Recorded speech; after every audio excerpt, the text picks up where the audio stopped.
पण सगळ्यांनी सांगितलं की न लावता 33 वर्ष त्यांनी दिली आणि त्यांनी एवढं चांगलं काम केलं आहे. तर त्याच्या शुभेच्छा म्हणजे त्यांची फॅमिली त्यांच्याबरोबर होती म्हणून ते सक्सेसफुल झाले. तर त्यांचे फॅमिलीचे पहिले अभिनंदन करतो आणि त्यांचं पण अभिनंदन करतो. दुसरी गोष्ट म्हणजे कामाबद्दल बरंच मी सांगणार नाही, पण पर्सनली जेव्हा मी त्यांना ओळखतो, फॅमिलीमध्ये कधीही काहीही प्रॉब्लेम झाला तर ते पहिले नेहमी पुढे असतात. मी माझ्या पर्सनल एक्सपिरियन्स बद्दल बोलतो. ज्यावेळी प्रॉब्लेम होता नेहमी मोठ्या भावाप्रमाणे उभे राहतात आणि आम्हाला सांभाळून घेतात.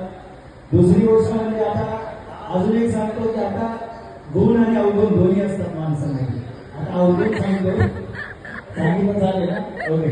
अवगुण म्हणजे स्वतःची कधी काळजी घेत नाही, ते दुसऱ्यांची काळजी पहिली करत असतात. फॅमिलीची घेतली, आता कामाची घेतली. मी कॉर्पोरेटमध्ये काम करतो, पण गव्हर्नमेंटमध्ये एवढं प्रेशर असतं हे पहिली वेळ बघितलं जेव्हा मी त्यांच्याशी मी बोलतो. तर आता शेवटचा म्हणजे निवृत्ती झालेली आहे.